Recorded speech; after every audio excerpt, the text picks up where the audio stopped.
حضرت آدم سے لے کر جناب عیسیٰ تک آپ سارے انبیاء کو پڑھ لیں، وہ سارے یہی کہتے رہے کہ اللہ کے رسول آنے والے ہیں، اللہ کے رسول آنے والے ہیں، وہ آنے والے ہیں۔ بس فرق اتنا ہے، وہ کہا کرتے تھے آنے والے ہیں اور ہم کہہ رہے ہیں کہ آ گئے ہیں۔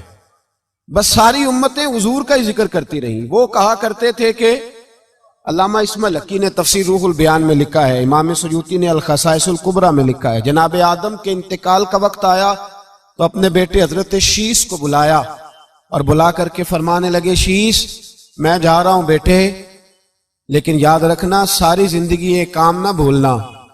تو حضرت آدم کے صاحبزادے حضرت شیس عرض کرنے لگے، ابا جی وہ کون سا؟ کہنے لگے ہر وقت ہر روز اللہ کے آخری نبی پر درود و سلام پڑھتے رہنا۔ انہوں نے کہا کہ والد گرامی وہ کون ہے؟ تو حضرت آدم کہنے لگے، جب اللہ کریم نے میرے اندر روح پھونکی تھی تو میں نے جنت کے درختوں اور پتوں پر لکھا دیکھا تھا لا الہ الا اللہ محمد الرسول اللہ صلی اللہ علیہ وسلم۔ ہر پیغمبر نے، ہر رسول نے، آپ دیکھیے نا حضرت ابراہیم نے کعبہ بنایا۔ اصل بات یہ ہے کہ ہم حضور کے امتی ہیں، ہم اس طرح قدر نہیں کر پاتے جس طرح وہ لوگ آرزویں کرتے تھے۔ حضرت ابراہیم نے کعبہ بنایا، اللہ کا گھر، اللہ کا گھر۔ یہاں جو آدمی اپنے سگے بیٹے کو بھی گھر بنا کے دیتا ہے، وہ بھی اپنی بہو کو کہتا ہے میں نے بنا کے دیا، حالانکہ اپنے بیٹے کو دیا ہے۔ وہ بھی پوتوں کو کبھی کبھی بلا کے کہتا ہے تمہارے باپ نے کیا کمایا، میں نے دیا ہے۔ لوگ عادی ہیں، لیکن میرے عزیز حضرت ابراہیم نے اللہ کا گھر بنایا، اور جب بنا رہے تھے تو انداز یہ تھا کہ حضرت اسماعیل پتھر اٹھا کے لاتے تھے اور جناب ابراہیم خانہ کعبہ کی دیواریں بلند فرماتے تھے۔ اس عالم میں جب بنا چکے تو عرض کرنے لگے یا اللہ کعبہ میں نے بنا دیا ہے، اسے آباد کرنے والا رسول بھی عطا فرما دے۔ ربنا وابعث فیہم رسولا، یا اللہ وہ رسول ہمیں عطا فرما جو بڑی شانوں والا ہے۔ سارے انبیاء حضرت سیدنا عیسیٰ علیہ السلام کہ کچھ امتی کہنے لگے عیسیٰ مردے زندہ کر دیتے ہو، کوڑوں کو شفا دے دیتے ہو، اے عیسیٰ آپ کا ہاتھ لگ جائے تو اللہ بڑے سے بڑے برس کے مریض کو بھی شفا دے دیتا ہے، لگتا ہے سب سے زیادہ شان والے آپ ہی ہو۔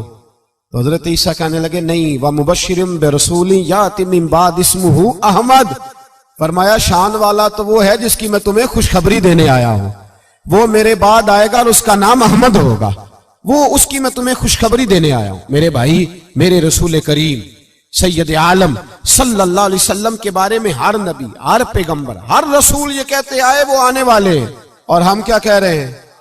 وہ ہم کیا کہہ رہے ہیں؟ فرق اتنا ہے، وہ کہا کرتے تھے آنے والے ہیں، اور ہم کیا کہتے ہیں؟ ہم کہتے ہیں آ گئے ہیں۔ عید میلاد النبی ہے، کیا سہانا نور ہے، دیکھو آ گیا وہ نور والا جس کا سارا ہی نور ہے۔ ہم یہ کہہ رہے ہیں کہ وہ آ گئے، بڑی عزت والا، بڑی شان والا۔ رب کریم بڑے بلند حوصلے والا ہے، وہ کسی کو جتلاتا نہیں کوئی شے دے کے، وہ نہیں جتلاتا، اس کو جو نہیں مانتے انہیں بھی روٹی دیتا ہے۔ جس نے ساری عمر نماز نہیں پڑھی اللہ نے اسے بھی بچے عطا فرمائے، اس نے ساری زندگی نافرمانی کی رب نے اسے بھی نعمتیں دی، کسی نعمت پر احسان نہیں جتلایا، لیکن فرمایا میرے نبی کے غلاموں ذرا ہوش سے رہنا، ذرا ہوش سے۔ ساری زندگی برادریوں پر ہی فخر کرتے رہے ہو، ساری زندگی بینک بیلنس اور جائیداد اور مال پر ہی تم نے فخر کیا ہے، فرمایا ایک فخر والی چیز میں تمہیں دے رہا ہوں، اور میں تمہیں بتا رہا ہوں لَقَدْ مَنَّ اللَّهُ عَلَى الْمُؤْمِنِينَ إِذْ بَعَثَ فِيهِمْ رَسُولًا۔ اور یار اس پہ کبھی غور تو کرو، اس پہ کبھی غور تو کرو، احسان جتلانا کو چھوٹی سی بات ہے، اور پھر مالک جس کے حوصلے پر کوئی کلام ہی نہیں کر سکتا، وہ مالک احسان جتلا کے تجھے کہتا ہے او مسلمان تو چھوٹا سمجھتا ہے، تو شاید ہلکا جانتا ہے، ہوش کر، اور اپنے اندر کے مصطفیٰ کریم کے اس غلام کو بیدار کر۔ رب فرماتا ہے میں نے تمہارے اوپر بڑا ہی احسان کیا ہے، میں نے بڑا ہی احسان کیا۔ یا اللہ کیا؟ فرمایا اس بَعَثَ فِيهِمْ رَسُولًا، میں نے تمہیں اپنا شانوں والا رسول عطا کیا ہے۔ دیدہ دل کا دریچہ باز کرنا چاہیے، اور یا رسول اللہ جن کا تو آقا ہے ان کو ناز کرنا چاہیے۔ اب تھوڑا مسلمان ہونے پہ بھی فخر کرو، کبھی کوئی پوچھے تو اسے بتایا کرو ہم رسول اللہ کے غلام ہیں۔ یہ بھی ہماری برادری ہے اور یہ سب سے بڑی برادری. اس برادری کے اندر بھی لوگوں کو لائیں. آپ کو پتہ ہے میلاد انقلاب کا نام ہے. میلاد جب تک نہیں ہوا تھا تو بیٹیاں زندہ دفن ہوتی تھیں. آپ علماء سے یہ سن تو لیتے ہیں پر ذرا اس معاشرے کی بے حسی تو دیکھو. بیٹی جان ہوتی ہے باپ کی, بیٹی رونق ہوتی ہے گھر کی. ایک آدمی کے 11 بیٹے ہیں تو مجھے ایک دفعہ کہنے لگا دعا کریں اللہ مجھے بیٹی بھی دے. تو میں نے کہا 11 بیٹے ہیں, کہنے میری تو منجی نو رونا بھی کسے نہیں, بیٹے تو نہیں یہ کام کرتے. دعا کریں اللہ بیٹی دے, میری چارپائی کے پاس تو کوئی بیٹھے. او بھائی بیٹی جو اتنے وقار والی ہوئی تو آپ پڑھیے نا, حضرت داہیہ کلبی کہتے ہیں میں موجود تھا جب وہ شخص آیا تھا. لوگ 12 ربیع الاول کے اس معاملے کو معمولی واقعہ سمجھنے لگے. نہ بھائی ہم تمہیں پیغام دے رہے ہیں یہ معمولی واقعہ نہیں. حضرت داہیہ کلبی کہتے ہیں اس شخص نے آ کے عرض کی یا رسول اللہ صلی اللہ علیہ وسلم میں نے 100 بچی زندہ دفن کی ہے, زندہ دفن.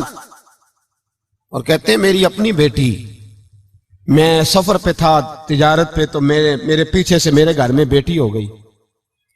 میری بیوی نے اپنے میکے جا کے چھپا دی. تو میں واپس آیا تو اس نے کہا بچہ ہوا تھا فوت ہو گیا, میں نے دفن کر دیا. جب بچی 4-5 سال کی ہوئی تو مجھے پتا چلا میری بیٹی ہے. کہتے ہیں میں اسے لایا اور میں نے اسے کہا میں تیرا باپ ہوں, تجھے تحفہ لے کے دوں گا, کھانا کھلاؤں گا. کہتے ہیں وہ میرے بالوں سے کبھی لپٹتی, کبھی میرے سینے پہ ہاتھ رکھتی, کبھی میرا ماتھا چومتی. پر میں اسے لے گیا اور لے جا کر میں نے گڑھا کھودا اور اس گڑھے میں اس بچی کو جب رکھا, اس نے باہر آنا چاہا تو میں نے اس کے سر پہ ضرب لگائی. جب چوٹ لگائی تو وہ دوبارہ گڑھے میں گری. میرا ویسے وجدان کہتا ہے کہ جب سے میلاد ہو گیا ہے آج کسی باپ کی بیٹی اگر چارپائی سے گر جائے تو شاید وہ ساری رات سو نہ سکے کہ بچی گر گئی ہے میری.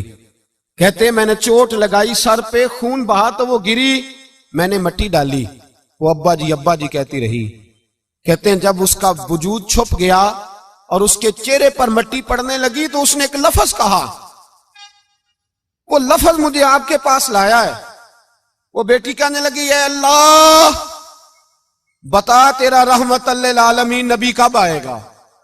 یا اللہ بڑی بیٹیاں دفن ہو گئیں, بڑی مائیں منڈیوں میں بک گئیں, غریب بڑے لٹ گئے, پریشانیاں بڑی بڑھ گئیں.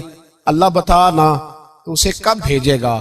اب کتنی دیر ہے, اندھیرا بڑا گہرا ہو گیا, اب نہیں جیا جاتا, اب نہیں سہا جاتا, اللہ تو کب بھیجے گا. حضرت داہیہ کلبی کہتے ہیں وہ بتا رہا تھا اور نبی کریم بار بار اپنی چادر کا پلو اٹھاتے تھے اور اپنے آنسو پوچھتے تھے.